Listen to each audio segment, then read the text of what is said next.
பழைய காலத்துல பாத்தீங்கன்னா பாட்டி வைத்தியம் என்று கூட சொல்வார்கள். அதில் முக்கியமானது ஒண்ணு பாத்தீங்கன்னா இந்த பெப்பர், அதாவது மிளகு. சோ இதுல என்னென்ன பெனிஃபிட்ஸ் இருக்கு அப்படின்னு பாத்தீங்கன்னா கேஸ் ஃபார்மேஷனை குறைக்கும். மற்றபடி டைஜஷனுக்கு நல்லா ஹெல்ப் பண்ணும். கேஸ்ட்ரிக் இரிட்டேஷன் இன்க்ரீஸ் பண்ணும்.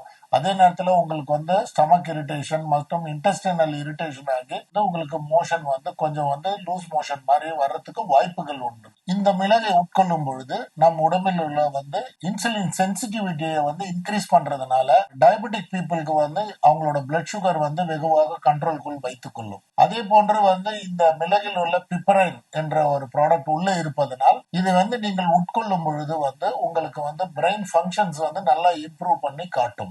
செல் மெட்டபாலிசம் இன்க்ரீஸ் பண்ணும். இந்த இன்க்ரீஸ் பண்றதுனால உங்களுக்கு ஃபேட் ஃபார்மேஷன் வெகுவாக குறைத்துவிடும். அதனால் உங்களுக்கு வெயிட் லாஸ் ஏற்படுவதற்கும் வாய்ப்புகள் உள்ளன. மேலும் பாத்தீங்கன்னா இம்யூனிட்டி வைஸ் பார்க்கும் பொழுது இதுல நிறைய anti accident and anti bacterial effect இருக்கிறதுனால இது ஒரு நோய் நாசினியாக நமக்கு பயன்படுகிறது.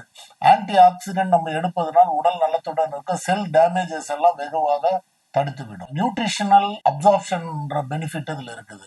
பாத்தீங்கன்னா கர்குமின், மஞ்சள் இருக்கிற அந்த கர்குமின், கால்சியம் மற்றும் செலினியம் இது எல்லாமே ஃபுட்ல இருந்து நம்மளுக்கு அப்சார்ப்ஷன் ஆகிறதுக்கு இது ரொம்ப ஹெல்ப்ஃபுல்லாக இருக்கும். மேலும் பெப்பர் பாத்தீங்கன்னா ஆன்டி இன்ஃபிளமேட்டரி ப்ராப்பர்ட்டி இதுல இருக்குது. இன்ஃபிளமேட்டரினா ஒரு இடத்துல செல் டேமேஜஸ் நடந்திருந்தால் அந்த செல் டேமேஜஸ் இது வெகுவாக குறைத்து விடும்.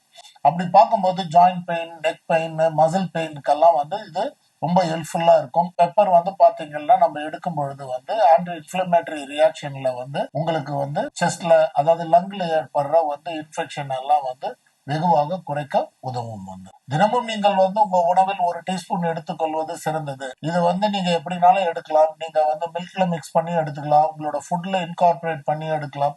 ரொட்டீனா நம்மள தமிழர் பண்பாடு பாத்தீங்கன்னா ரசம் என்ற ஒரு உணவை தயாரிப்போம். அந்த உணவில் இந்த ரசத்தில் அதிகமாக பயன்படுத்துவது மிளகை தான். இந்த மிளகை அதில் எடுத்துக்கொள்ளும் பொழுது உங்களுக்கு பல்வேறு பெனிஃபிட்ஸ் உங்களுக்கு கிடைக்கும். மேலும் பாத்தீங்கன்னா அதிகமாக எடுத்துக்கொண்டால் இல்ல ஹெல்த் பெனிஃபிட்ஸ் எனக்கு ரொம்ப இது மாதிரி கோல்டு எஃபெக்டா இருக்கு நிறைய எடுத்தீங்களா நீங்க என்ன பண்ணலாம்னா ரெகுலரா ஒரு ஸ்மால் குவான்டிட்டி எடுத்துக்கொண்டால் உங்களுக்கு ஹெல்த் பெனிஃபிட் மிகவும் நல்ல எஃபெக்டிவாக இருக்கும்.